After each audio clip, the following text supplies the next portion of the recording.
क्या आपने कभी अपने दादा दादी या नाना नानी या किसी को भी जाते हुए देखा है?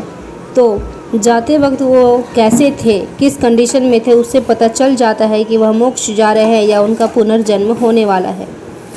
क्या आप देवात्मा हैं या पुण्यात्मा, और फिर आप पशु योनि में जाएंगे या देव योनि में, इन सभी बातों की चर्चा आपको यहाँ मिल रहा है और आप सभी को अच्छे से समझ जाएंगे। इसके लिए आपको इसे पूरा और ध्यानपूर्वक सुनना होगा। आप सारा रहस्य जान सकते हैं। धन्यवाद। आगे बढ़ते। मृत्यु के बाद आत्माओं का क्या होता है? वो कैसे सफ़र पर निकल पड़ते हैं? भगवान उनके साथ कैसा व्यवहार करते हैं? उनके रास्ते डरावने या लुभावने कैसे होते हैं? चलिए इन बातों पर चर्चा की जा रही है और इनका रहस्य हम गरुड़ पुराण और श्रीमद् भगवद गीता के आलोक में रहकर इनका अद्भुत रहस्य जानने का प्रयास करते हैं। जब भी मृत्यु की बात होती है एक गहरी चुप्पी छा जाती है। हम सभी जानते हैं कि एक न एक दिन मरना है, लेकिन हम में से अधिकतर लोग इससे डरते हैं, भागते हैं या टालते हैं। परंतु सनातन धर्म में मृत्यु कोई डरावनी चीज़ नहीं है। यह तो आत्मा के अगले पड़ाव की शुरुआत है। गरुड़ पुराण और श्रीमद् भगवद गीता दोनों ही इस रहस्य को उजागर करते हैं। मृत्यु के बाद क्या होता है? आत्मा कहाँ जाती है? पुनर्जन्म क्यों होता है? मृत्यु अंत है या आरंभ? तो इसका जवाब हमें मिलता है, मृत्यु अंत नहीं बल्कि एक आरंभ है। दूसरा, आत्मा क्या है? श्रीमद् भगवद गीता अध्याय 2 श्लोक 20। न जायते म्रियते वा कदाचिन नायं भूत्वा भविता वा न भूयः अजो नित्य शाश्वतोऽयं पुराणो न हन्यते हन्यमाने शरीरे। भावार्थ है, आत्मा न कभी जन्म लेती है न मरती है, न ही यह पहले उत्पन्न हुई न आगे कभी समाप्त होगी। यह अजन्मा है, नित्य है, शाश्वत है और पुरातन है। शरीर के नष्ट होने पर भी यह नहीं मरती। यह श्लोक आत्मा की अमरता को सिद्ध करता है। यदि आप श्रीमद् भगवद गीता पर भरोसा करते हैं और यदि इसमें यह श्लोक लिखा हुआ है तो आपको इस पर भरोसा करना होगा कि मृत्यु आत्मा की नहीं शरीर की होती है। मृत्यु क्या है? गरुड़ पुराण के अनुसार मृत्यु वह क्षण है जब प्राणी की प्राणवायु शरीर से बाहर निकलती है और यमदूत आत्मा को लेकर यमलोक की ओर प्रस्थान करते हैं। यह केवल शरीर का अंत नहीं, यह कर्मों के हिसाब से आगे की यात्रा शुरुआत है। यह केवल शरीर का अंत नहीं, कर्मों के हिसाब से आगे की यात्रा की शुरुआत है। गरुड़ पुराण प्रेत कल्प अध्याय 2 में वर्णन है, मृत्यु के समय आत्मा का शरीर से अलग होना बहुत पीड़ादायक होता है। आत्मा का शरीर से अलग होना बहुत पीड़ादायक होता है, विशेषकर पापियों के लिए। पुण्य आत्मा के लिए यह यात्रा सहज होती है। मृत्यु की प्रक्रिया। शास्त्रों की दृष्टि से मृत्यु की क्या प्रक्रियाएं हैं? जैसे ही मृत्यु आती है, प्राण, अपान, व्यान आदि वायुएं शरीर छोड़ती हैं।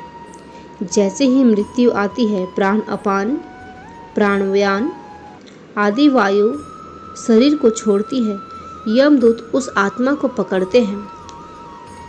आत्मा को उसके कर्मों के अनुसार यमलोक ले जाया जाता है।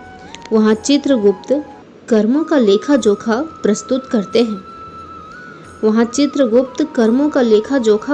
करते हैं। फिर यमराज निर्णय देते हैं, स्वर्ग, नरक या पुनर्जन्म। मृत्यु का भय क्यों? भय तब होता है जब अज्ञान होता है। गीता कहती है, आत्मज्ञानी व्यक्ति को मृत्यु का भय नहीं होता, क्योंकि वह जानता है कि यह तो परिवर्तन है, अंत नहीं। गीता अध्याय 2 श्लोक 23। नैनं छिन्दन्ति शस्त्राणि नैनं दहति पावकः न चैनं क्लेदयन्त यापो न शोष्यति मारुतः। भावार्थ है, इस आत्मा को न तो शास्त्र काट सकते हैं, न अग्नि जला सकती है, न जल भिगो सकता है, न वायु सुखा सकती है। मृत्यु के बाद क्या होता है? गरुड़ पुराण के अनुसार मृत्यु के बाद 13 दिन तक आत्मा पृथ्वी पर भटकती है। 11वें दिन पिंडदान और तर्पण से आत्मा को यात्रा के लिए ऊर्जा दी जाती है। 11वें दिन पिंडदान और तर्पण से आत्मा को यात्रा के लिए ऊर्जा दी जाती है। 17वें दिन यमलोक में चित्रगुप्त कर्मों की गणना करते हैं। फिर आत्मा को नरक, स्वर्ग और पुनर्जन्म के लिए भेजा जाता है। प्रमुख नरक के उदाहरण हैं रौरव नरक। रौरव नरक निर्दयी लोगों के लिए रौरव नरक, जो रौद्र रूप से मतलब अपना भयंकर रूप से निर्दयी होकर इस धरती पर रहना, उन्हें रौरव नरक जाना होता है। महारारो झूठे और पाखंडी व्यक्तियों के लिए। कुंभीपाक ब्रह्म हत्या के पापियों के लिए। ब्रह्म हत्या के पापियों के लिए कुंभीपाक। श्री कृष्ण का संदेश, मृत्यु को कैसे देखें। भगवान श्री कृष्ण अर्जुन से कहते हैं, हे अर्जुन, तू जिसे मारना चाहता है वह आत्मा कभी नहीं मरती, इसलिए अपने धर्म का पालन कर। यह सिखाता है कि मृत्यु से डरना नहीं चाहिए। जीवन में अपने कर्तव्य को ना छोड़ें। आत्मा को जानो और स्वयं को जानो। मृत्यु से मुक्ति कैसे मिले? मृत्यु से मुक्ति कैसे मिले? श्रीमद् भगवद गीता अध्याय 8 श्लोक 5। अंतकाले च मामेव स्मरण मुक्त्वा कलेवरम यह प्रयाति स मद्भावम याति नास्त्यत्र संशयः। भगवद गीता को पढ़ें और समझें। 10 निष्कर्ष। मृत्यु का सच्चा रहस्य। मृत्यु का सच्चा रहस्य। मृत्यु एक बदलाव है, नाश नहीं। जैसे पुराने कपड़े छोड़कर नए वस्त्र धारण करते हैं, वैसे ही आत्मा एक शरीर छोड़कर दूसरे में प्रवेश करती है। मृत्यु को समझ लेना जीवन को समझ लेना है। मृत्यु को समझ ले। मरणोत्तर यात्रा और आत्मा का निर्णय। मृत्यु के बाद आत्मा की पूरी यात्रा और उस पर आधारित शास्त्रीय विवेचना। मृत्यु के तुरंत बाद क्या होता है? मृत्यु के तुरंत बाद क्या होता है? मृत्यु के क्षण को शास्त्रों में प्राण उत्सर्ग कहा गया है। यह वह क्षण होता है जब आत्मा शरीर से बाहर निकलती है। गरुड़ पुराण और कई वेदांत ग्रंथों में इसका वर्णन गहराई से किया गया है। गरुड़ पुराण के अनुसार जैसे ही मृत्यु होती है, यमदूत आत्मा को पकड़ते हैं। यदि व्यक्ति पुण्य आत्मा है तो उसे सम्मान पूर्वक ले जाया जाता है। यदि पापी है तो खींचते हुए भयावह रूपों में चुभते औजारों से उसे यमलोक ले जाया जाता है। श्रीमद् भगवद गीता में भी कहा गया है कि यदि मृत्यु के समय व्यक्ति भगवान को स्मरण करता है तो वह मोक्ष प्राप्त करता है। यदि भौतिक आसक्ति या विकारों में डूबा होता है तो आत्मा पुनर्जन्म के चक्कर में लौट जाती है। आत्मा यमलोक की ओर कैसे जाती है? आत्मा यमलोक की ओर कैसे जाती है? गरुड़ पुराण प्रेत कल्प में बताया गया है कि मृत्यु के बाद आत्मा 48 दिनों तक यमलोक की यात्रा करती। यह यात्रा हर आत्मा के लिए समान नहीं होती। पुण्य आत्मा को सुगंधित पुष्पों से सजी राह मिलती है। पापात्मा को कांटों और आग से भरी कटीली पगडंडियों पार करनी पड़ती हैं। यात्रा के चरण कुछ इस प्रकार होते हैं। मृत्यु के तुरंत बाद 13 दिन तक आत्मा घर के आसपास भटकती है। पिंडदान और श्राद्ध से उसे बल और दिशा मिलती है। 17वें दिन वह यमलोक के लिए कूच करती है। 48 दिन की यात्रा पूरी होने पर यमराज के दरबार में पहुंचती है। यमराज का दरबार और आत्मा का निर्णय। यमलोक में चित्रगुप्त आत्मा के पूरे जीवन का लेखा जोखा प्रस्तुत करते हैं। कर्मों की गिनती होती है, कितनी बार झूठ बोला है, कितनी पाप या पुण्य किया है, माता पिता गुरु धर्म सेवा आदि का पालन किया या नहीं। इसके बाद यमराज निर्णय देते हैं। पुण्य कर्मों के लिए स्वर्ग, पाप कर्मों के लिए नरक, अधूरे कर्मों को पूरा करने के लिए पुनर्जन्म। उदाहरण के रूप में जिसने ब्राह्मण की सेवा की है, गायों को भोजन दिया है, उसे स्वर्ग मिलता है। जिसने झूठ बोला, हत्या की, व्यभिचार किया, उसे नरक और यातना मिलती है। 84 लाख योनियों में पुनर्जन्म कैसे होता है? गरुड़ पुराण और भगवत गीता दोनों में बताया गया है कि यदि आत्मा को न मोक्ष मिला न स्वर्ग, तो उसे फिर से जन्म लेना पड़ता है, और यह जन्म हर बार मनुष्य का नहीं होता। 84 लाख योनियां हैं।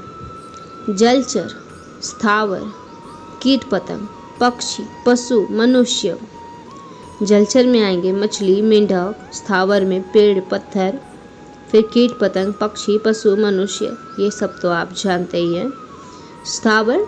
स्थावर में है पेड़ पत्थर, जलचर में है मछली मेंढक। श्रीमद् भगवद गीता अध्याय 9 श्लोक 25।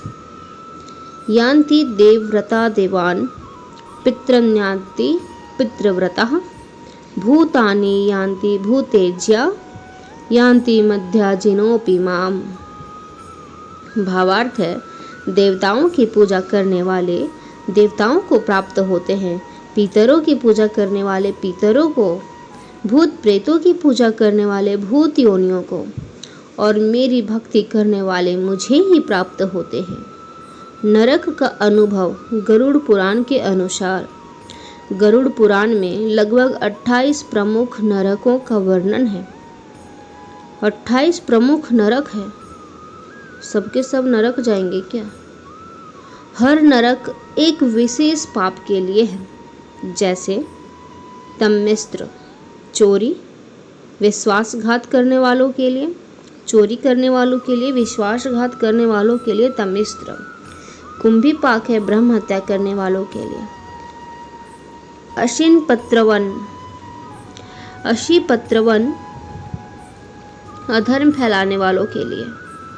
रौरव निर्दयी और हिंसक लोगों के लिए। इन नरकों में आत्मा को पीड़ा झेलनी पड़ती है जब तक कि उसके पापों का क्षय ना हो जाए।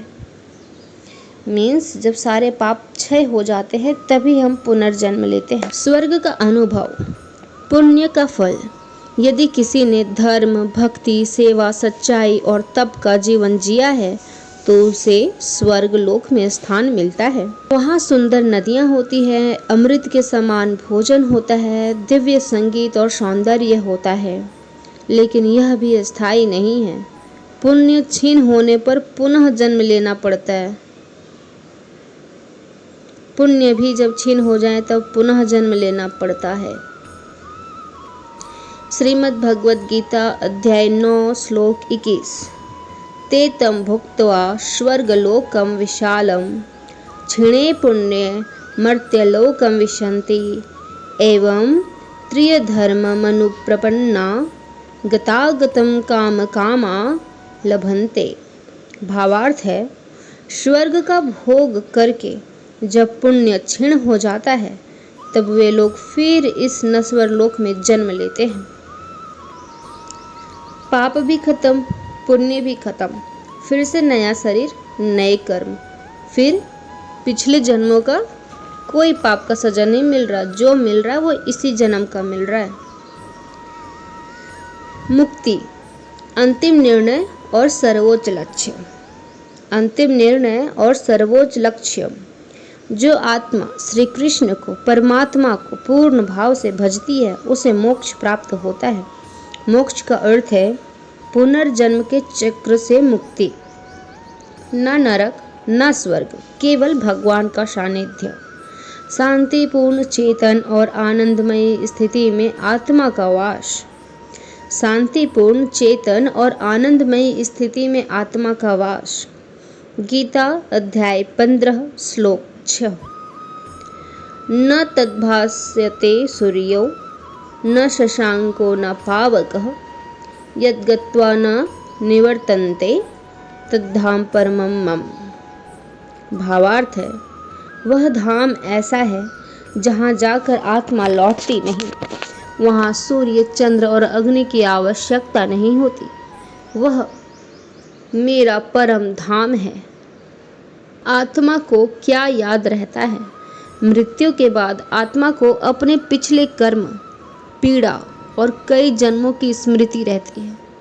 मृत्यु के बाद आत्मा को अपने पिछले कर्म, पीड़ा और कई जन्मों की स्मृति रहती है, परंतु जब वह नया शरीर धारण करती है तो उसे माया ढक देती है। इसलिए बच्चा नया सीखता है, परंतु गहरे ध्यान, योग और तप से आत्मा अपनी स्मृतियां पुनः प्राप्त कर सकती है। परंतु गहरे ध्यान से, योग और तप से आत्मा अपनी स्मृतियां पुनः प्राप्त कर सकती हैं। क्या मृत्यु से बचा जा सकता है? नहीं। मृत्यु शारीरिक है, परंतु आत्मिक मृत्यु नहीं होती। गीता हमें सिखाती है कि मरण से मुक्ति नहीं, परंतु भय से मुक्ति प्राप्त की जा सकती है। मृत्यु के बाद आत्मा की पूर्ण प्रक्रिया क्या होती है?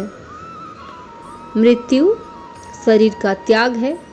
प्रेत अवस्था 13 दिन तक आत्मा की उपस्थिति होती है। वह प्रेत अवस्था में होता है। यमलोक यात्रा 48 दिन की आत्मा यात्रा होती है। चित्रगुप्त का लेखा, कर्मों की गणना, यमराज का निर्णय, स्वर्ग, नरक या पुनर्जन्म, मोक्ष यदि संभव हो तो आत्मा का अंतिम लक्ष्य है।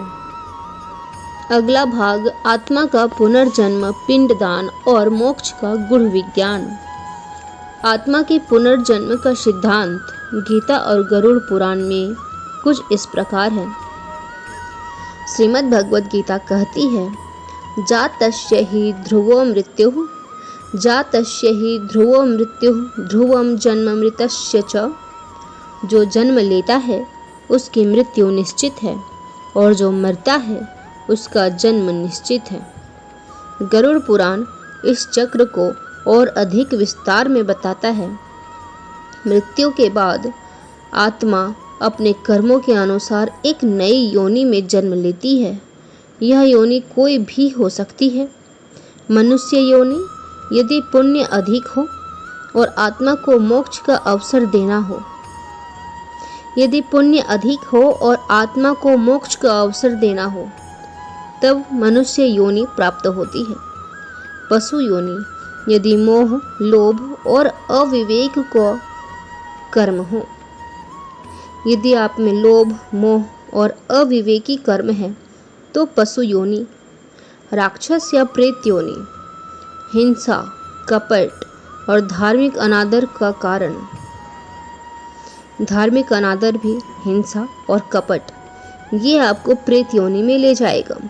अत्यधिक पुण्य और धर्म को पालन के फलस्वरूप, अत्यधिक पुण्य किया है, धर्म का पालन किया है, तब देव योनि प्राप्त होगी। आत्मा की तैयारी पुनर्जन्म के लिए एक सूक्ष्म यात्रा है। मरने के बाद आत्मा सूक्ष्म शरीर में होती है और वह 13 से 49 दिनों तक प्रेत योनि में रहती है। फिर उसके कर्म ही तय करते हैं कि वह कहाँ और किस रूप में जन्म लेगी। प्रत्येक आत्मा के लिए 2 सवाल अहम होते हैं। क्या उसने अपने पिछले जन्म का कर्म चक्र पूरा किया? क्या उसे अभी और कर्म भोगने हैं? अगर हाँ, तो पुनर्जन्म निश्चित है। क्या उसने अपने पिछले जन्म का कर्म चक्र पूरा किया? क्या उसे अभी और कर्म भोगने हैं? पिंडदान का महत्व। पिंडदान का महत्व आत्मा की शांति के लिए। गरुड़ पुराण में स्पष्ट है कि पिंडदान आत्मा की शांति और गति के लिए अत्यंत आवश्यक है। पिंडदान के बिना आत्मा पितृलोक नहीं पहुंच सकती। वह धरती पर ही प्रेत रूप में भटकती रहती है। इसलिए कहा गया है, पिंडम तत्वा प्रयच्छन्ति यत्र तत्र विचेतसः तान्ना पश्यामि तेजस्विना कर्मणा सुकृतं लभेत। भावार्थ है, जब तक आत्मा को पिंड नहीं मिलता वह मार्ग नहीं पा सकती। तर्पण, श्राद्ध और ब्राह्मण भोजन का महत्व। श्राद्ध केवल परंपरा नहीं, यह एक विज्ञान है। गरुड़ पुराण बताता है कि जब श्राद्ध सही विधि से किया जाता है तभी आत्मा को विश्राम मिलता है और वह अपने अगले मार्ग पर बढ़ सकती है। गीता की पुष्टि, यज्ञ शिष्टा सिनः संतो मुच्यन्ते सर्व किल विषय, अर्थात जो यज्ञ दान में शुद्धता से खाता है वह सभी पापों से मुक्त हो जाता है। आत्मा को मोक्ष कैसे प्राप्त होता है? गीता का स्पष्ट उत्तर है, जब आत्मा परमात्मा में लीन हो जाए। जब आत्मा परमात्मा में लीन हो जाए।